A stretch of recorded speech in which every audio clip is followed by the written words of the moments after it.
ക്ഷേത്രത്തിലേക്ക് എല്ലാവർക്കും ഒരിക്കൽ കൂടി സ്വാഗതമാണ് കേട്ടോ. ശ്രീകൃഷ്ണ ഗോവിന്ദ ഹരേ മുരാരേ ഹേ നാഥ നാരായണ വാസുദേവ. ശ്രീകൃഷ്ണ ഗോവിന്ദ ഹരേ മുരാരേ ഹേ നാഥ നാരായണ വാസുദേവ. ശ്രീ ഗുരുവായൂരപ്പ ശരണം ഹരേ. ഇന്നത്തെ സത്സംഗത്തിലേക്ക് എല്ലാവർക്കും ഒരിക്കൽ കൂടി സ്വാഗതം. ഇന്ന് ശ്രീലകത്ത് ശ്രീ ഗുരുവായൂരപ്പൻ, അതായത് 23-ാം തീയതി ശ്രീലകത്ത് ശ്രീ ഗുരുവായൂരപ്പൻ ശ്രീരാമസ്വാമിയായിട്ടാണ്. കർക്കിടക മാസത്തിൽ ഇടയ്ക്കിടയ്ക്ക് നമ്മുടെ ഉണ്ണികൃഷ്ണൻ ശ്രീരാമനാവുന്നുണ്ട് അല്ലേ. ക്ഷേത്ര ദർശനം നടത്താൻ സാധിക്കാത്തവർക്ക് ഞാനിവിടെ ഉണ്ട് എന്ന് പറയുന്നത് പോലെ അല്ലേ, ശ്രീരാമനായിട്ട് ഇരിക്കുന്നുണ്ട്. ഇന്നലെ വീഡിയോ ഇല്ലാത്തത് എന്താണെന്ന് ഒരുപാട് പേര് ചോദിച്ചു. സാങ്കേതിക തടസ്സങ്ങൾ. ഞാൻ ഓരോ കാരണങ്ങൾ ഉണ്ടാക്കുകയാണെന്ന് നിങ്ങൾക്ക് തോന്നരുത്. ഞാൻ ഇന്നലെ വീഡിയോ ചെയ്തിരുന്നു. അത് ഇന്നത്തെ വീഡിയോ വരുമ്പോൾ നിങ്ങൾക്ക് മനസ്സിലാവും കേട്ടോ. വീഡിയോ നിങ്ങളിലേക്ക് എത്തുമ്പോൾ നിങ്ങൾക്ക് മനസ്സിലാവും ഞാൻ ഇന്നലെ ചെയ്തു വെച്ച വീഡിയോ ആണെന്ന്. പക്ഷെ അത് എത്തിക്കാൻ പറ്റിയിട്ടില്ല. ഒരുപാട് തടസ്സങ്ങൾ ഇങ്ങനെയൊക്കെ വന്നുകൊണ്ടിരിക്കുക. നമ്മൾ അതിനെക്കുറിച്ച് ഒരുപാട് ബോധേഡായി ഭയങ്കര സങ്കടം വരും. അയ്യോ, എനിക്കത് ചെയ്യാൻ പറ്റിയില്ലല്ലോ. അപ്പം ഞാനതങ്ങനെ വിട്ടിരിക്കുകയാണ്. എന്താ ഗുരുവായൂരപ്പൻ നിശ്ചയിക്കണമെന്ന് വെച്ചാൽ, ഞാൻ നിങ്ങളുടെ മുമ്പിൽ വന്ന് പറയുന്ന ഓരോ വാക്കും ശ്രീ ഗുരുവായൂരപ്പൻ്റെ അനുഗ്രഹം കൊണ്ട് പറയാൻ സാധിക്കുന്നു എന്ന് മാത്രം വിചാരിക്കുന്ന ഒരാളാണ് ഞാൻ. ഒരു ചോദ്യം ഞാൻ മുൻകൂട്ടി എടുത്ത് അത് പഠിച്ച് നിങ്ങളുടെ മുമ്പിലേക്ക് വരുന്ന ഒരു ശീലം എനിക്ക് പണ്ടേ ഇല്ല. ഇനി അഥവാ ഏതെങ്കിലും ഒരു ദിവസം ഞാനൊരു ചോദ്യത്തിന് വേണ്ടി കുറേ ഉത്തരങ്ങൾ ആലോചിച്ച് കണ്ടുപിടിച്ച് പ്രിപ്പയർ ചെയ്തൊക്കെ വന്നു കഴിഞ്ഞാൽ ഈ ഒരു ക്യാമറ ഓൺ ചെയ്ത് കഴിഞ്ഞ് ഞാൻ പറയുന്ന ഉത്തരങ്ങളൊന്നും തന്നെ അതായിരിക്കില്ല. അപ്പോൾ അതുകൊണ്ട് തന്നെ ഞാൻ ആ പരിപാടിയൊക്കെ മുമ്പേ തന്നെ വേണ്ടാന്ന് വെച്ചതാണ്. അപ്പോൾ ഇതെല്ലാം ശ്രീ ഗുരുവായൂരപ്പൻ്റെ ഒരു നിശ്ചയമായിട്ട് കണക്കാക്കുന്ന ഒരാളാണ് ഞാൻ. അപ്പോൾ ഒരു ദിവസം വീഡിയോ ഇല്ലെങ്കിൽ അത് ഭഗവാന്റെ നിശ്ചയം, വീഡിയോ ഉണ്ടെങ്കിൽ അതും ഭഗവാന്റെ നിശ്ചയം എന്ന രീതിയിൽ കണക്കാക്കുന്നു. അങ്ങനെ തന്നെ നിങ്ങളും എടുക്കൂ കേട്ടോ. അപ്പോൾ ഇന്ന് ശ്രീരാമസ്വാമിയുടെ പാദത്തിൽ അനന്തകോടി നമസ്കാരം പറയുന്നു. ഒപ്പം കൃഷ്ണപാദമനിശം ഹരിഭാവയാമി, ഹരികൃഷ്ണപാദമനിശം ഹരിഭാവയാമി. അപ്പോൾ ഇന്നലെ ഞാൻ ചോദിച്ച ചോദ്യം ശ്രീരാമൻ്റെയും ഭരതൻ്റെയും ലക്ഷ്മണൻ്റെയും ശത്രുഘ്നൻ്റെയും ഭാര്യമാരുടെ പേരെന്താണ് എന്നാണ് കേട്ടോ. നമ്മളത് വരെ പറഞ്ഞിട്ടുണ്ടായിരുന്നു. അഹല്യയുടെ ശാപമോക്ഷത്തിൻ്റെ കാര്യങ്ങളൊക്കെ പറഞ്ഞിട്ടുണ്ടായിരുന്നില്ലേ. ഈ രാമലക്ഷ്മണന്മാർ, അതേപോലെ തന്നെ ഞാൻ ഇന്നലെ ഒരു മന്ത്രം പറഞ്ഞു കൊടുത്തു. ആ മന്ത്രം ജപിച്ചപ്പോഴാണ് അവർക്ക് എന്താ പറയുക, വിശപ്പും ദാഹവും ഇല്ലാതായത് എന്നാണ് ഞാൻ പറഞ്ഞത്. ഒരു മന്ത്രമല്ല, 2 മന്ത്രം. ബല അതിബല എന്ന് തുടങ്ങി 2 മന്ത്രങ്ങളാണ്. ഒന്ന് വിശപ്പില്ലാതാവാൻ, ഒന്ന് ദാഹമില്ലാതാവാനായിട്ട് ഭഗവാന് ഉപദേശം നൽകിയത്. അപ്പോൾ അത് ഞാൻ അങ്ങനെ വിസ്തരിച്ച് പറഞ്ഞില്ല കേട്ടോ, അത്രയേ ഉള്ളൂ. അപ്പോൾ ഇന്നത്തെ എൻ്റെ ചോദ്യത്തിൻ്റെ ഉത്തരം ഞാൻ ആദ്യം പറയാം. അതെന്താണെന്ന് വെച്ചാൽ, അവിടെ നിന്ന് നേരെ മിഥിലാപുരിയിലേക്കാണ് രാമലക്ഷ്മണന്മാരെയും കൊണ്ട് വിശ്വാമിത്ര മഹർഷി യാത്രയായത്.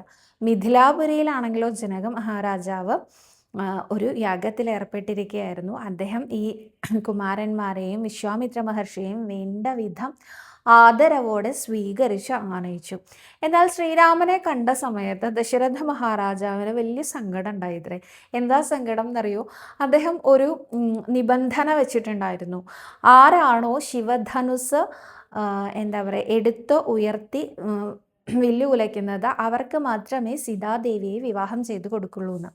അപ്പോൾ അതിനെന്തായാലും ഇത്രയും വിഷമം എന്ന് ചോദിച്ചാൽ, ശ്രീരാമദേവനെ കണ്ടതും സീതാദേവിക്ക് അത്രയും അനുയോജ്യനായ വരനായിരിക്കും എന്നൊരു തോന്നൽ ജനക മഹാരാജാവിൻ്റെ ഉള്ളിലുണ്ടായിത്രേ. പക്ഷേ ഞാൻ ഓൾറെഡി ഒരു കണ്ടീഷൻ പറഞ്ഞു പോയില്ലേ, ഇനിയിപ്പോൾ എങ്ങനെയാ മാറ്റി പറയുക? ഈ ഉണ്ണിക്ക് കൊടുത്താൽ മതിയായിരുന്നു സീതയെ എന്ന് തോന്നിയിത്രേ ജനക മഹാരാജാവിന്. എന്തായാലും വേണ്ട വിധം ഉപചാരപൂർവ്വം സ്വീകരിച്ചു. എന്തുകൊണ്ടാണ് ജനക മഹാരാജാവ് അങ്ങനെയൊരു നിബന്ധന വെച്ചത് എന്നറിയോ? ശിവധനുസാണ്. അത് ആർക്കും അങ്ങനെയും ഇങ്ങനെയും ഒന്നും എടുത്തുയർത്താനോ പെരുമാറാനോ ഒന്നും സാധിക്കില്ല. അത്രയധികം ശക്തി ഉള്ളതാണ് ആ ശിവധനുസ്. ഏതാണ്ട് അനേകം 100-300 പേരിലധികം പേര് എടുത്താൽ മാത്രമേ അതൊന്ന് പൊക്കി മാറ്റി വയ്ക്കാനൊക്കെ സാധിക്കുള്ളൂ. അത്രയധികം ഘനപ്പെട്ടതാണ് അത്രേ ശിവധനുസ്. ആ ശിവധനുസ് ഒരിക്കൽ വളരെ നിഷ്പ്രയാസം കളിച്ചുകൊണ്ടിരിക്കുന്ന സമയത്ത് ശിവധനുസ് സൂക്ഷിച്ചിരിക്കുന്ന ആ വലിയ പീഠത്തിൻ്റെ താഴേക്ക് പന്ത് പോയത് എടുക്കാനായിട്ട് സീതാദേവി വന്നിട്ട് വളരെ നിഷ്പ്രയാസം ആ ശിവധനുസ് മാറ്റി വെച്ച് ആ പന്ത് എടുത്ത് പോകുന്നത് ജനക മഹാരാജാവ് കാണാനിടയായി. അപ്പോൾ സീതയുടെ ഒരു ശക്തിയുടെ അളവ് അത്ര കണ്ടുണ്ട്. അപ്പോൾ ഈ സീതാദേവിയെ വിവാഹം ചെയ്യുന്ന ആൾ അതിനേക്കാൾ ശക്തനായിരിക്കണം. അതുകൊണ്ടാണ് അത്രേ ഇങ്ങനെയൊരു നിബന്ധന മുന്നോട്ട് വെച്ചത്. അപ്പോൾ എന്തായാലും ദശരഥ മഹാരാജാവിന് ഇങ്ങനെ ഒരു വിഷമം ഉണ്ട് എന്ന് മനസ്സിലാക്കിയിട്ട് എന്ന വിധം വിശ്വാമിത്ര മഹർഷി ആ ശിവധനുസ് കാണാൻ ഈ കുമാരന്മാരെ അനുവദിക്കണം എന്ന് പറഞ്ഞു. അവർ ചെന്ന സമയത്ത് പറഞ്ഞു, ഈ ഒരു ധനുസ് എടുത്തുയർത്താൻ, വില്ലു ഉലയ്ക്കാൻ ശ്രമിക്കൂ രാമ എന്ന്. ഗുരു എന്ത് പറഞ്ഞാലും അത് അതേപടി അനുസരിക്കുന്ന രാമൻ അപ്പോൾ തന്നെ എടുത്ത് ആ ഒരു ശിവധനുസിൽ ത്രയംബകം എന്ന ആ ശിവധനുസിനെ എടുത്തുയർത്തി വില്ലുകുലയ്ക്കാൻ നോക്കി. ആ സമയത്ത് ആ ധനുസ് രണ്ടായി പിളർന്ന് ഒടിഞ്ഞുപോയി. നെടുങ്ങി രാജാക്കന്മാർ ഉരകങ്ങളെ പോലെ എന്നാണ് പറയാറുള്ളത്. അവിടെ ഉണ്ടായിരുന്ന രാജാക്കന്മാരെല്ലാം പേടിച്ചുപോയി ഇത്രേ ഈ ഒരു ശബ്ദം കേട്ടിട്ട്. അത്ര കണ്ട് ഘനപ്പെട്ട ശബ്ദമായിരുന്നു ഇത്ര കേൾക്കാൻ സാധിച്ചത്. അപ്പോൾ എന്തായാലും ഇത് കണ്ടതും സീതാദേവിയെ വിളിച്ച് ജനക മഹാരാജാവ് ഇത് ശ്രീരാമദേവനാണെന്നും വില്ലുകുലയ്ക്കൽ കഴിഞ്ഞിട്ടുണ്ടെന്നും അദ്ദേഹത്തിനെ വരനായി സ്വീകരിക്കണം എന്നും പറഞ്ഞ് വരണമാല്യം കയ്യിൽ കൊടുത്തു. സീതാദേവി വളരെയധികം ലജ്ജയോടുകൂടി ശ്രീരാമദേവന് ആ വരണമാല്യം അണിയിക്കലും ഉണ്ടായി. അപ്പോൾ ഈ വിവരം ദശരഥ മഹാരാജാവിനെ ജനക മഹാരാജാവ് അറിയിച്ചതിന് പ്രകാരം അവിടെ നിന്ന് അയോധ്യയിൽ നിന്ന് മിഥിലയിലേക്ക് എല്ലാവിധ സജ്ജീകരണങ്ങളോടും കൂടി, അതായത് ഇവിടെ രാമനും ലക്ഷ്മണനും മാത്രമല്ലേ ഉള്ളൂ, ബാക്കി 2 കുമാരന്മാരുണ്ട്, 3 രാജ്ഞിമാരുണ്ട്, അതേപോലെ തന്നെ ഇവരുടെ കുലഗുരുവായിട്ടുള്ള വസിഷ്ഠരുണ്ട്. അങ്ങനെ എല്ലാവരെയും ചേർത്ത് അയോധ്യ ഒന്നടങ്കം മിഥിലാപുരിയിലേക്ക് എത്തുകയാണ്. മിഥിലാപുരിയിലേക്ക് എത്തിയപ്പോഴാണ് മനസ്സിലായത് ദശരഥ മഹാരാജാവിന് 4 പുത്രന്മാരുണ്ട് എന്ന്. ഇവിടെ ജനക മഹാരാജാവിനാണെങ്കിലോ 2 പുത്രിമാർ, സീതാദേവിയും അതുപോലെ തന്നെ ഊർമിളാദേവിയും. അപ്പം തന്നെ ഈ ജനക മഹാരാജാവിൻ്റെ താഴെ ഒരു അനുജനുണ്ട്, കുശധ്വജൻ എന്നാണ് അദ്ദേഹത്തിൻ്റെ പേര്. അദ്ദേഹത്തിന് 2 പുത്രിമാരും കൂടി ഉണ്ട്, മാണ്ഡവിയും ശ്രുതകീർത്തിയും. അപ്പോൾ അവിടെയും 4 പേരുണ്ട്, ഇവിടെയും 4 പേരുണ്ട്. പ്രായം കൊണ്ടൊക്കെ അനുയോജ്യരായിട്ടുള്ള കന്യകമാരാണ് അല്ലെങ്കിൽ കുമാരന്മാരാണ് എന്ന് മനസ്സിലാക്കിയപ്പോൾ ഒരു വിവാഹത്തിന് പകരം 4 വിവാഹമാണത്രേ അവിടെ നടന്നത്. വളരെ വിപുലമായ രീതിയിൽ സീതാസ്വയംവരം പിന്നീട് നടത്തുകയും ഒപ്പം തന്നെ ലക്ഷ്മണൻ ഊർമിളയെ വിവാഹം ചെയ്യുകയും ഭരതൻ മാണ്ഡവിയെ വിവാഹം ചെയ്യുകയും ശത്രുഘ്നൻ ശ്രുതകീർത്തിയെ വിവാഹം ചെയ്യുകയും ചെയ്തു. ഇങ്ങനെ അപ്പോൾ ആൻസർ ഞാൻ ഈ പറഞ്ഞതിലുണ്ട്. ശ്രീരാമദേവൻ്റെ പത്നിയാണ് സീതാദേവി, അതുപോലെ തന്നെ ഭരതൻ്റെ പത്നിയാണ് മാണ്ഡവി, ലക്ഷ്മണൻ്റെ പത്നിയാണ് ഊർമിള, ശത്രുഘ്നൻ്റെ പത്നിയാണ് ശ്രുതകീർത്തി. ഇങ്ങനെ 4 പേരെയും വിവാഹം ചെയ്ത് സർവമംഗളങ്ങളോടും കൂടി ജനക മഹാരാജാവ് അനേകം തരത്തിലുള്ള ആഭരണങ്ങൾ, ആനകൾ, കുതിരകൾ, ദാസീദാസന്മാർ ഒക്കെ ആയിട്ട് ആഘോഷപൂർവ്വം ദശരഥന് തൻ്റെ 4 കന്യകമാരെയും സമർപ്പിച്ചു. ഇവരെ എല്ലാവരെയും കൂട്ടി 4 ദമ്പതിമാരോട് കൂടി വളരെ വിപുലമായ രീതിയിൽ ആഘോഷപൂർവ്വം അയോധ്യാപുരിയിലേക്ക് ഇവരെല്ലാവരും കൂടി ചെന്നു എന്നാണ് കഥ. അപ്പോൾ നമ്മുടെ ഈ ശ്രീരാമൻ്റെ കഥ അല്ലെങ്കിൽ രാമായണം എന്ന കഥ അനുസ്മരിച്ച് നമ്മൾ എവിടം വരെ എത്തി? ഇപ്പോൾ സീതാസ്വയംവരം വരെ എത്തി. എനിക്ക് ഈ രാമായണ കഥയിൽ സീതാസ്വയംവരം വരെയാണ് കേട്ടോ എനിക്ക് എൻ്റെ പ്രിയപ്പെട്ട ഭാഗങ്ങൾ എന്ന് പറഞ്ഞാൽ. പക്ഷേ അത് മാത്രം പോരാ, ഏറ്റവും രാമായണത്തിലെ അനേകം കാണ്ഡങ്ങളായിട്ടാണ് ഈ രാമായണം വിശദീകരിച്ചിരിക്കുന്നതെന്ന് പറയുമല്ലോ. അതിൽ തന്നെ സുന്ദരകാന്ഡം ചൊല്ലുന്നത് വളരെ ഉത്തമമാണ് എന്ന് ഞാൻ കേട്ടിട്ടുണ്ട്. ഈ സുന്ദരകാന്ഡത്തിൽ എന്താ ഭാഗം എന്നറിയൂ? സുന്ദരകാന്ഡത്തിലാണ് ഈ പറഞ്ഞ സീതാസ്വയംവരം എന്നായിരുന്നു പണ്ട് കാലത്തൊക്കെ ഞാൻ വിചാരിച്ചിരുന്നത്. കാരണം ഏറ്റവും ഇഷ്ടമുള്ള ഭാഗം, അതിൻ്റെ പേരും സുന്ദരകാന്ഡം എന്നാണ്. അപ്പം ഈ ഒരു ഭാഗമാണ് എന്നാണ് വിചാരിച്ചിരുന്നത്. എന്നാൽ അതല്ല കേട്ടോ. രാമായണത്തിലെ സുന്ദരകാന്ഡത്തിൽ പറഞ്ഞിരിക്കുന്നത് സീതയെ ഹനുമാൻ സ്വാമി ലങ്കാപുരിയിൽ കണ്ടുപിടിക്കുന്ന ആ ഭാഗം, കണ്ടു സീതയെ എന്ന് പറയുന്ന ആ ഒരു ഭാഗമാണ് സുന്ദരകാന്ഡത്തിൽ വരുന്നത്. അപ്പം എന്തായാലും അതിലേക്കൊക്കെ നമ്മൾ ഇനി സഞ്ചരിച്ചു കൊണ്ടേ ഇരിക്കും എന്ന് വിചാരിക്കുന്നു. എനിക്ക് അധികം ഡീപ്പായിട്ട് പറയാൻ അറിയില്ല കേട്ടോ, ഇത്രയൊക്കെ പറയാനേ എനിക്കറിയുള്ളൂ. അപ്പോൾ അറിയാവുന്ന പോലെ പറഞ്ഞിട്ടുണ്ട്. നിങ്ങൾക്ക് ഇഷ്ടമായിട്ടുണ്ടാവും എന്ന് വിചാരിക്കുന്നു. ഇഷ്ടമായില്ലെങ്കിൽ നിങ്ങൾ കേൾക്കും എന്നെനിക്കറിയാം. അപ്പോൾ ഇന്നത്തെ ചോദ്യങ്ങൾ നോക്കാം അല്ലേ?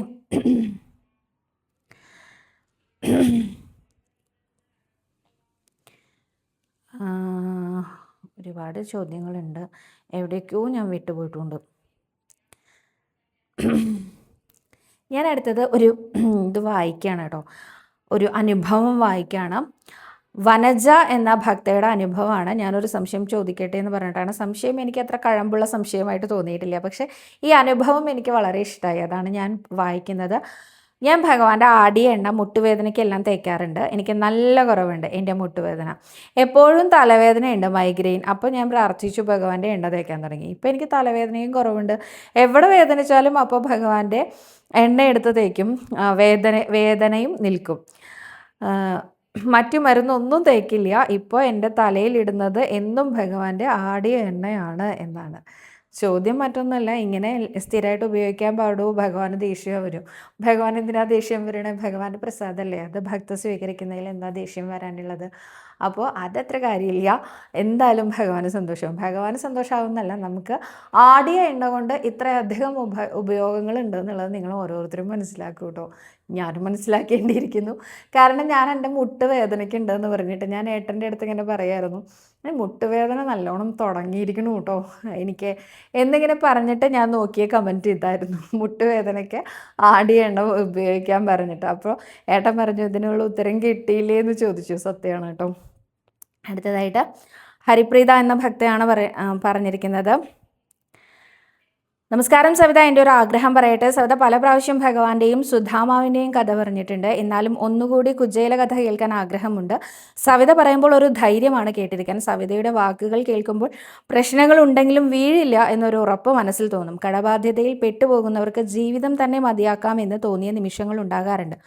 അവിടെ നോക്കി തോളിൽ തലോടി ഞാനില്ലേ കൂടെ എന്ന് ഭഗവാൻ പറയുന്നത് പോലെ തോന്നി തുടങ്ങിയതൊക്കെ സവിതയുടെ ഓരോ വാക്കുകളിലൂടെയും ആണ് എന്നാണ് ഹരിപ്രീതൊക്കെ എൻ്റെ വളരെയധികം നന്ദി അറിയിക്കുന്നു കേട്ടോ. ഉയർത്തി ഒരുപാട് ഉയർത്തിയിട്ടുണ്ട് എന്നെ, അതിലൊരുപാട് നന്ദിയുണ്ട്. പക്ഷെ ഇതൊന്നും ഞാൻ പറയണതല്ല, ആചാര്യൻ പറയുന്നതാണ്, ആചാര്യൻ്റെ വാക്കുകളാണ്. ഇതിൽ വരുന്ന തെറ്റുകൾ മാത്രമാണ് എനിക്ക് അവകാശപ്പെട്ടത്. ബാക്കിയെല്ലാം ആചാര്യൻ്റെ വാക്ക്. ഞാൻ കോപ്പി പേസ്റ്റാണ് ശരിക്കും പറഞ്ഞ കേട്ടോ. ആചാര്യൻ പണ്ട് യൂട്യൂബിലൊക്കെ ഉണ്ടായിരുന്നു വെച്ചാലുണ്ടല്ലോ, നിങ്ങൾക്ക് മനസ്സിലാവും സവിത കോപ്പി അടിച്ചതല്ലേ എന്നുള്ളത്. സത്യമായിട്ടും അദ്ദേഹത്തിൻ്റെ വാക്കുകൾ മാത്രമേ എനിക്ക് പറയാൻ അറിയുള്ളൂ. കൂടുതലായിട്ടൊന്നും അറിയില്ല. രാമായണം കഥയൊക്കെ അദ്ദേഹം പറയുമ്പോൾ നാരായണീയത്തിലെ 3-ാമത്തെ ദിവസമാണ് രാമായണം കഥ പറയാം. 34-35 ദശകങ്ങൾ. ഈ ഒരു 34-35 ദശകങ്ങളിൽ രാമായണ കഥ മുഴുവനായിട്ട് മേൽപ്പത്തൂർ ചുരുക്കി പറഞ്ഞ പോലെ തന്നെ അദ്ദേഹവും ചുരുക്കി എന്ന് പറയും. ചുരുക്കി അദ്ദേഹം പറയുന്ന കഥകൾ മാത്രമേ എനിക്കറിയുള്ളൂ നിങ്ങളോട് പറഞ്ഞു തരാൻ. കൂടുതലായിട്ട് എനിക്കൊന്നും അറിയില്ല. അപ്പോൾ അത് എങ്ങനെയാണോ അദ്ദേഹം പ്രസൻറ്റ് ചെയ്യാറുള്ളത് അതുപോലെയാണ് ഞാൻ നിങ്ങളോട് പ്രസൻറ്റ് ചെയ്യണം. അദ്ദേഹം പ്രസൻറ്റ് ചെയ്യുമ്പോൾ എന്താണെന്ന് വെച്ചാൽ അതിൻ്റെ ഒരു ഗുണം എന്താണെന്ന് വെച്ചാൽ ഏത് ചെറിയ കുട്ടിക്കും മനസ്സിലാവും. വളരെ ലളിതമായ എന്നാൽ വളരെ ശക്തമായ വാക്കുകളാണ് അദ്ദേഹത്തിൻ്റെ വാക്കുകൾ. ഞാനിവിടെ പറഞ്ഞുകൊണ്ടിരിക്കുന്ന ആചാര്യൻ തോട്ടം കൃഷ്ണൻ നമ്പൂതിരിയാണ് കേട്ടോ. അദ്ദേഹം ഇന്ന് ഭഗവാന്റെ അടുത്ത് എത്തിയിരിക്കുന്നു. അപ്പോൾ അദ്ദേഹത്തിൻ്റെ വൈഭവമൊക്കെ അദ്ദേഹത്തിൻ്റെ വരും തലമുറയിലെ എല്ലാവർക്കും കിട്ടിയിട്ടുണ്ട്. പക്ഷെ നമ്മൾ ചെറിയ കുട്ടിയായിരിക്കുമ്പോൾ എന്താണോ കേട്ടത് അതിനോട് കുറച്ചധികം നമുക്ക് ഇഷ്ടം ഉണ്ടാവുമല്ലോ. അപ്പോൾ എനിക്ക് തോട്ടം കൃഷ്ണൻ നമ്പൂതിരി എന്ന് കേട്ടാൽ ആദ്യം വരിക എന്താണെന്ന് വെച്ചാൽ വീണങ്ങട് നമസ്കരിക്കണം എന്നാണ്. അദ്ദേഹമാണ് ഈ നമസ്കാരത്തിൻ്റെ പ്രത്യേകത ഇത്രയധികം വലുതാണ് എന്ന് പറഞ്ഞ് പഠിപ്പിച്ച ആൾ. അപ്പോൾ അദ്ദേഹത്തിന് എത്ര നമസ്കരിച്ചാലും മതിയാവില്ല. ഈ അടുത്ത കാലത്ത് അശ്വതി എന്ന ഭക്ത എൻ്റെ അടുത്ത് ചോദിച്ചൊരു ചോദ്യം, ഓപ്പോൾക്ക് ഏതെങ്കിലും ജന്മത്തിൽ ഭഗവാനെ കാണാൻ സാധിക്കുകയാണെങ്കിൽ ഓപ്പോൾക്ക് എന്തെങ്കിലും ഒരു ചോദ്യം ഉണ്ടാവുമോ ഭഗവാനോട്, എന്തുകൊണ്ട് ഇത് ഇന്ന രീതിയിൽ വന്നെന്ന്. അപ്പോൾ അന്ന് എനിക്ക് ഒരു ചോദ്യവും ആ കുട്ടിയോട് പറയാനുണ്ടായിരുന്നില്ല കേട്ടോ. പക്ഷേ ഞാൻ പറയുന്നു, എനിക്ക് എപ്പോഴെങ്കിലും കാണാൻ സാധിക്കുകയാണെങ്കിൽ എനിക്ക് ആചാര്യനെ ഒന്നുകൂടി നമസ്കരിക്കണം എന്നായിരിക്കും ഞാനൊരു പക്ഷേ പറയുന്നുണ്ടാവുക കേട്ടോ. ഞാൻ പറഞ്ഞു വേറെ എവിടേക്കൊക്കെ പോവുകയാണ് അല്ലേ. അപ്പം എന്തായാലും ഹരിപ്രീത പറയുന്ന ഒരു വാചകം ഞാൻ ഒന്നുകൂടി പറയുന്നു. കടബാധ്യതകളിൽ പെട്ടുപോകുന്ന ആളുകൾക്ക് മരിച്ചാൽ മതി എന്ന്, അല്ലെങ്കിൽ ജീവിതം തന്നെ മതിയാക്കിയാൽ മതി എന്ന് തോന്നാറുണ്ട് എന്ന് പറഞ്ഞിരുന്നു കേട്ടോ. അത് ശരിക്കും അങ്ങനെ പറയരുത്. കാരണം ഞാൻ എൻ്റെ ചെറിയ കുട്ടിയായിരിക്കുന്ന സമയത്ത് ഞാൻ കേട്ടിട്ടുള്ളൊരു കഥയാണ്. അത് വേറൊന്നുമല്ല, കഥയല്ല, നടന്നൊരു സംഭവമാണ് കേട്ടോ. ഞാൻ ചെറിയ കുട്ടിയായിരിക്കുമ്പോൾ എന്ന് പറഞ്ഞാൽ എൻ്റെ ഒരു 20s നിൽക്കുന്ന സമയത്താണ് ഞാൻ ആ ഒരു ഇൻസിഡൻറ്റ് അറിയാൻ സാധിച്ചത്. എൻ്റെ അതേ പ്രായമുള്ള ഒരു പെൺകുട്ടി ജീവൻ ഒടുക്കി കാരണം ഒരു 80,000 രൂപയുടെ കടബാധ്യത വന്നു എന്നുള്ളതാണ്. 80,000 രൂപയുടെ കടബാധ്യത വന്നതല്ല, ആ 80,000 രൂപ ആ കുട്ടി അറിയാതെ ആരോ ആ കുട്ടിയുടെ തലയിൽ കെട്ടിവെച്ച ഒരു കടബാധ്യതയായിരുന്നു. അപ്പോൾ തെളിയിക്കാൻ സാധിക്കാതെ വന്നപ്പോൾ ആ കുട്ടി എടുത്ത തീരുമാനം എന്താണെന്ന് വെച്ചാൽ ജീവൻ ഒടുക്കുക എന്നുള്ളതാണ്. അന്ന് ഞാൻ ഒരുപാട് നേരം ഇരുന്ന് ആലോചിച്ചിട്ടുണ്ട്. ആ കുട്ടിയുടെ ജീവന് വെറും 80,000 രൂപയുടെ വിലയേ ഉണ്ടായിരുന്നുള്ളൂ എന്ന്. വെറും എന്ന് പറഞ്ഞാൽ ഇത് ഞാൻ ആലോചിക്കുന്നത് 10-20 വർഷം മുമ്പാണ് കേട്ടോ. ഒരു ഏകദേശം ഒരു 15-16 വർഷം മുമ്പ് എന്തായാലും ആലോചിക്കണം. അപ്പോൾ അത്രയും മുമ്പ് ഈ 80,000 രൂപ എന്ന് പറയുന്നത് വലിയൊരു തുക തന്നെയാണ്. ഒരു 20 വയസ്സുകാരി അല്ലെങ്കിൽ 22 വയസ്സുകാരിക്കൊക്കെ ഇത്രയും വലിയ തുക എന്ന് പറയുന്നത് ഇമാജിൻ ചെയ്യാൻ പറ്റാത്തതിലും അത്രയും വലുതാണ്. എന്നാൽ പോലും ആ ജീവന് ഒരു 20,000 രൂപയുടെ അല്ലെങ്കിൽ ഒരു 80,000 രൂപയുടെ വിലയല്ല ഉള്ളൂ എന്നെനിക്ക് എപ്പോഴും തോന്നാറുണ്ട്. ആ ജീവന് അന്ന് നിലനിർത്താൻ ഒരു 80,000 രൂപ ആർക്കെങ്കിലും കൊടുക്കാൻ സാധിച്ചിരുന്നെങ്കിൽ ആ കുട്ടി ഇന്നും ജീവനോടെ ഉണ്ടായേനെ എന്ന് ഞാൻ ചിന്തിക്കാറുണ്ട്. പിന്നെ നമ്മുടെ ജീവന് എന്താ വില? എന്ത് വിലയുള്ളത്? 80,000 ആണോ, 20,000 ആണോ, 1 കോടിയാണോ? എത്ര തന്നെ ആയാലും നമ്മുടെ ജീവന് വില മതിക്കാനാവില്ല. അത്രയും വാല്യുബിളാണ് നമ്മുടെ ലൈഫ്. അത് വെറുതെ പറയുന്നതല്ല. ഈ ഭൂമി, അതുപോലെ തന്നെ സ്വർഗം, നരകം, ഇതൊന്നും മനുഷ്യന് ശാശ്വതമല്ല. വരിക, സ്വന്തം കർമ്മം ചെയ്യുക, പോവുക. ഈ കർമ്മത്തിനനുസരിച്ച് സ്വർഗത്തിലേക്ക് പോവാം, അല്ല എങ്കിൽ നരകത്തിലേക്ക് പോവാം. ഇതൊക്കെ നമ്മുടെ ഇഷ്ടമാണ്, ഇവിടെ ചെയ്യുന്ന പ്രവൃത്തിക്കനുസരിച്ച്. അപ്പോൾ ഇവിടെ നിന്ന് നമ്മൾ എന്താ ചെയ്യേണ്ടത്? ഇവിടെ നിന്ന് സമ്പാദിക്കുക ചെയ്യേണ്ടത്. സമ്പാദിക്കാനാണ് നമ്മളെ ഇങ്ങോട്ട് വിട്ടിരിക്കണം. അത് ഇടയ്ക്ക് വെച്ച് നിർത്തി പോയി കഴിഞ്ഞാൽ വീണ്ടും നമ്മൾ ഈ റൊട്ടേഷനിൽ ഇങ്ങനെ പോകണം. നമ്മൾ വരിയിൽ, ഇപ്പം നമ്മൾ ഗുരുവായൂർ അമ്പലത്തിൽ വന്നു, ഒരു 2 മണിക്കൂർ തികച്ച് വരിയിൽ നിൽക്കാൻ നമുക്ക് നല്ല ബുദ്ധിമുട്ടാണ്, നല്ല ബുദ്ധിമുട്ടാണ്. നമ്മൾ അപ്പോഴേക്കും പറയും എത്ര നേരം ക്യൂ നിന്നിട്ടാൽ നമുക്ക് ഗുരുവായൂരപ്പനെ കാണാൻ പറ്റണേ. ഞാനൊക്കെ പറയാറുണ്ട് കേട്ടോ, കുറേ നേരമൊക്കെ വരിയിൽ നിൽക്കേണ്ടി വന്നാൽ ഈശ്വരാ വയ്യാതെ ഗുരുവായൂരപ്പ വരിയിൽ എത്ര നേരമായി നിൽക്കണു, ഒന്ന് കാണിച്ചു തരൂ ഭഗവാനെ എന്നൊക്കെ പറയാറുണ്ട്. അപ്പോൾ ഇത്രയും നേരം വരിയിൽ നിൽക്കാൻ പറ്റാത്ത നമ്മൾ ഈ ജീവൻ പെട്ടെന്ന് ഒടുക്കിയെന്ന് വിചാരിക്കുക, നമ്മൾ വീണ്ടും വരിയുടെ ഏറ്റവും ബാക്കിൽ പോയി നിൽക്കണം. എങ്ങനെയാ? നമുക്ക് വീണ്ടും ഈ പറഞ്ഞ ജീവൻ വന്നുകൊണ്ടിരിക്കണം. അത് ഏത് ജീവനാ കിട്ടുക എന്നറിയില്ല. മനുഷ്യൻ്റെ ആണോ, മൃഗങ്ങളുടെ ആണോ, ജീവജാലങ്ങളുടെ ആണോ എന്നൊന്നും അറിയില്ല. അത് കഴിഞ്ഞ് നമ്മൾ വീണ്ടും ഈ റൊട്ടേഷനിൽ ഇങ്ങനെ വന്നിട്ട് അടുത്ത നമ്മുടെ കർമ്മങ്ങൾ പൂർത്തിയാക്കണ്ടേ, എന്നിട്ട് വേണ്ടേ നമ്മുടെ ഈ ജീവൻ പോകാനായിട്ട്. അപ്പോൾ ആ കർമ്മത്തിന് വേണ്ടി നമ്മൾ വീണ്ടും ഇങ്ങനെ വന്നുകൊണ്ടിരിക്കും. അപ്പോൾ ഇത് ചിലപ്പോൾ മരിക്കാൻ തീരുമാനം എടുത്ത ആൾക്കാർക്ക് ഇങ്ങനെയൊന്നും പറഞ്ഞാൽ അവർക്ക് മനസ്സിലാവുണ്ടാവില്ല. പക്ഷെ ഒരിക്കലും നമ്മുടെ ഈ ജീവൻ്റെ വില കുറച്ച് കാണുകയും ചെയ്യരുത്. നമ്മുടെ ജീവന് നല്ല വിലയുണ്ട്. വേറെ ആർക്കില്ലെങ്കിലും നമ്മുടെ ഉണ്ണികൃഷ്ണന് നമ്മുടെ ജീവൻ പ്രിയപ്പെട്ടതാണ്, പ്രധാനപ്പെട്ടതാണ്. ഇന്നത്തെ അതായത് 23-ാം തീയതിയിലത്തെ കൃഷ്ണാരിമിത്രത്തിൻ്റെ പ്രഭാത ചിന്തകൾ നിങ്ങൾ കണ്ടിരുന്നു. നീ എൻ്റെ ഹൃദയത്തിലാണ് വസിക്കുന്നത് എന്നാണ് ആ പ്രഭാത ചിന്തയിൽ പറഞ്ഞിരിക്കുന്നത്. സത്യമാണ് ആ കാര്യം. നമ്മളെല്ലാവരും നമ്മുടെ ഉണ്ണികൃഷ്ണൻ്റെ ഹൃദയത്തിലാണ് വസിക്കുന്നത്. ഇത് ഒരു നിമിഷം കൊണ്ട് അവസാനിപ്പിക്കേണ്ടതല്ല. നമുക്ക് എന്തിനാ ഭഗവാൻ ഈ ജന്മം തന്നിരിക്കുന്നത്? ഉണ്ണികൃഷ്ണനെ സ്നേഹിക്കാനാണ് നമുക്ക് ഈ ജന്മം തന്നിരിക്കുന്നത്. ഉണ്ണികൃഷ്ണനെ സ്നേഹിച്ചാലോ നമ്മൾ സുഖമായിട്ട് നമുക്ക് രാജകീയ പ്രൗഢിയോടെ ജീവിക്കാൻ പറ്റൂ? ഇല്ല. പക്ഷെ നമ്മുടെ എന്ത് പ്രശ്നം ഉണ്ടെങ്കിലും അത് നമ്മുടെ ഉണ്ണികൃഷ്ണൻ നേരെയാക്കി തരുന്ന ചെയ്യും. ഉണ്ണികൃഷ്ണൻ നമ്മളുടെ കൂടെ എപ്പോഴും ഉണ്ടാവും. ഇനി ഏതെങ്കിലും തരത്തിലുള്ള കടബാധ്യതയോ അല്ലെങ്കിൽ മറ്റെന്തെങ്കിലും ബുദ്ധിമുട്ടോ ഉണ്ടെങ്കിൽ ഏൽപ്പിച്ചു കൊടുക്കും നമ്മുടെ ഉണ്ണികൃഷ്ണനെ. ഉണ്ണികൃഷ്ണ, എന്നെക്കൊണ്ട് പറ്റുന്നില്ല തന്നെ, എന്ത് നോക്കിയിരിക്കുക അവിടെ, എൻ്റെ കാര്യങ്ങളൊക്കെ ഒന്ന് ശ്രദ്ധിച്ചൂടെ എന്നൊന്ന് ചോദിച്ചു നോക്കൂ. ഇത്രയൊന്ന് ശകാരപൂർവം തന്നെ ഉണ്ണികൃഷ്ണൻ കേൾക്കാതിരിക്കില്ല കേട്ടോ. ഒരു പ്രാർത്ഥന പോലും ഭഗവാൻ വെറുതെ ആക്കില്ല. ഒരു നിമിഷം, ഒരു തവണയെ നമ്മൾ നാമം ജപിച്ചിട്ടുള്ളൂ വെച്ചാൽ അതിനുള്ള അനുഗ്രഹം നമുക്ക് കിട്ടും. ഒരിക്കലും വെറുതെ ആക്കില്ല, കൈവിടില്ല നമ്മുടെ ഉണ്ണികൃഷ്ണൻ. അത് 100% ഉറപ്പാണ്. ഇനി അടുത്തതായിട്ട് പറയാനുള്ള കുചേലവൃത്തം കഥ ഞാൻ പറയാം കേട്ടോ. രാമായണം കഥ എന്നാ സ്റ്റോപ്പാകുമെന്ന് അറിയില്ല, ഇതിങ്ങനെ പോണോടത്തോളം പോട്ടെ. അത് കഴിഞ്ഞ് ഞാൻ കുചേലവൃത്തം കഥ എന്തായാലും പറയാം കേട്ടോ. അടുത്തതായിട്ട് എനിക്ക് നല്ല ഇഷ്ടമായിട്ടുള്ള ഒരു മെസ്സേജാണ്, ഞാൻ വായിക്കാം. ജയശ്രീ പ്രദീപ് എന്ന ഭക്തയാണ് പറഞ്ഞിരിക്കുന്നത്. ശ്രീനാരദ മഹർഷിയാണ് ഏറ്റവും നല്ല ഉദാഹരണം. കാരണം അദ്ദേഹം എവിടെ പോയാലും നാരായണ നാരായണ എന്ന് മാത്രമാണ് ജപിക്കുക. അത് ബ്രഹ്മലോകത്തിലായാലും കൈലാസത്തിലായാലും വൈകുണ്ഠത്തിലായാലും ഭൂമിയിലായാലും അസുരലോകത്തിലായാലും ഏത് ലോകത്തിലായാലും, എന്തിനാ സാക്ഷാൽ ഹിരണ്യകശിപുവിൻ്റെ മുമ്പിൽ പോലും നാരായണനാമം ജപിച്ച ആളാണ് ശ്രീനാരദമുനി. എന്നിട്ട് അദ്ദേഹത്തിനോട് ആർക്കും ദേഷ്യവുമില്ല, മാത്രവുമല്ല ഇഷ്ടവുമാണ് എന്ന്. ഇത് കഴിഞ്ഞ ദിവസം ഒരു ഭക്ത ചോദിച്ചിരുന്നു നമ്മളുടെ അടുത്ത്, ഏത് അമ്പലത്തിൽ പോയാലും നാരായണനാമം ജപിക്കാൻ പാടുമോ? അതാത് ദേവൻ്റെ നാമം തന്നെ ജപിക്കണ്ടേ എന്ന് ചോദിച്ചിരുന്നു. അതിൻ്റെ താഴെ വന്ന കമൻ്റാണിത്. ഇത് വളരെ രസകരമായ കമൻ്റായി എനിക്ക് തോന്നി. എനിക്കങ്ങനെ ഉദാഹരണം പറയാൻ കിട്ടിയില്ലല്ലോ എന്ന് എനിക്ക് തോന്നിയിരുന്നു കേട്ടോ. ശരിയാണ്, ശ്രീനാരദ മഹർഷി എല്ലാ ലോകത്ത് പോയാലും നാരായണ നാരായണ പറഞ്ഞിട്ടേ അദ്ദേഹം പോകാറുള്ളൂ അല്ലേ. അതേപോലെ തന്നെ ഹിരണ്യകശിപുവിൻ്റെ മുമ്പിൽ പോലും ഹിരണ്യാക്ഷവധം കഥ ഗംഭീരമായിട്ട് അവതരിപ്പിച്ചിട്ടുള്ള ആ ഒരു മഹാനുഭാവനാണ് നമ്മുടെ ശ്രീനാരദ മഹർഷി എന്നാണ് ആചാര്യൻ അനുസ്മരിക്കാറുള്ളത്. അപ്പം അതുകൊണ്ട് നാരായണനാമം നമുക്ക് എപ്പോഴും എന്തിനും എവിടെയും ആശ്രയിക്കാവുന്നതാണ് കേട്ടോ. അടുത്തതായിട്ട്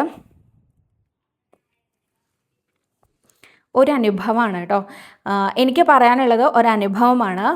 സൗദേ കണ്ണൻ്റെ അത്ഭുതമായ ഒരനുഗ്രഹം ഞാൻ കാരണമുണ്ടായി. എൻ്റെ അടുത്ത് സ്നേഹമുള്ള ഒരു കുട്ടി അവളുടെ ഭർത്താവിനെ വലിയൊരു അപകടത്തിൽപ്പെട്ട് ആശുപത്രി കിടക്കയിലാണ്.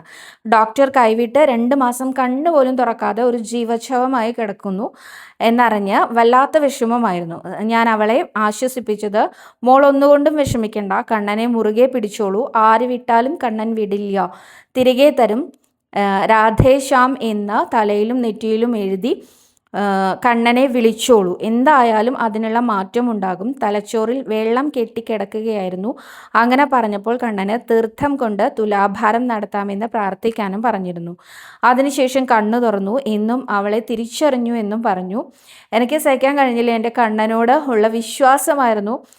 നീ എത്രയും പെട്ടെന്ന് എഴുന്നേറ്റ് നടക്കാനും പൂർണ്ണമായ ആരോഗ്യത്തോടെ കണ്ണ് തുറന്ന് കണ്ണൻ്റെ അടുത്ത് വരാനും അവർക്ക് കഴിയണം. എല്ലാവരും അവർക്ക് വേണ്ടി കണ്ണനോട് പ്രാർത്ഥിക്കണം എന്നാണ് അനിത കൊടുങ്ങല്ലൂർ എന്ന ഭക്ത പറഞ്ഞിരിക്കുന്നത്. തീർച്ചയായിട്ടും ഞങ്ങൾ കൃഷ്ണാരമിത്രങ്ങൾ എല്ലാവരും പ്രാർത്ഥിക്കാം. ഇത് കണ്ടില്ലേ, ഗുരുവായൂരപ്പൻ്റെ നാമത്തിൻ്റെ മാജിക് കണ്ടില്ലേ? അസംഭവ്യം എന്ന് നമ്മൾ വിചാരിക്കുന്ന എന്ത് കാര്യങ്ങളും ആയിക്കോട്ടെ, അത് എന്തു തന്നെ ആയാലും ശ്രീ ഗുരുവായൂരപ്പൻ വിചാരിച്ചാൽ അത് നടത്തി തരാതിരിക്കില്ല. നമുക്ക് ക്ഷമ മാത്രമേ വേണ്ടൂ. ക്ഷമയോടുകൂടി ക്ഷമാമൂർത്തിയായ കരുണാവാരിധിയായ നമ്മുടെ ശ്രീ ഗുരുവായൂരപ്പനെ എല്ലാവർക്കും ഭജിക്കാൻ സാധിക്കട്ടെ. നാരായണനാമം മുറുകെ മുറുകെ മുറുകെ പിടിക്കാൻ സാധിക്കട്ടെ. അപ്പോൾ ഇന്ന് അത്രയും ചോദ്യങ്ങളേ ഉള്ളൂ. കൂടുതൽ ചോദ്യങ്ങളും കൂടുതൽ ഉത്തരങ്ങളുമായിട്ട് അടുത്ത വീഡിയോയിൽ കാണാമെന്ന് വിചാരിക്കുന്നു. സർവരോഗവിനാശന, പാപവിനാശന, സർവദുഃഖവിനാശന, സർവ സൗഖ്യപ്രദായക ശ്രീ ഗുരുവായൂരപ്പ ശരണം. തൊൽപ്രസാദായ ഭൂയാൽ ശ്രീ ഗുരുവായൂരപ്പ ശരണം. ഹരേ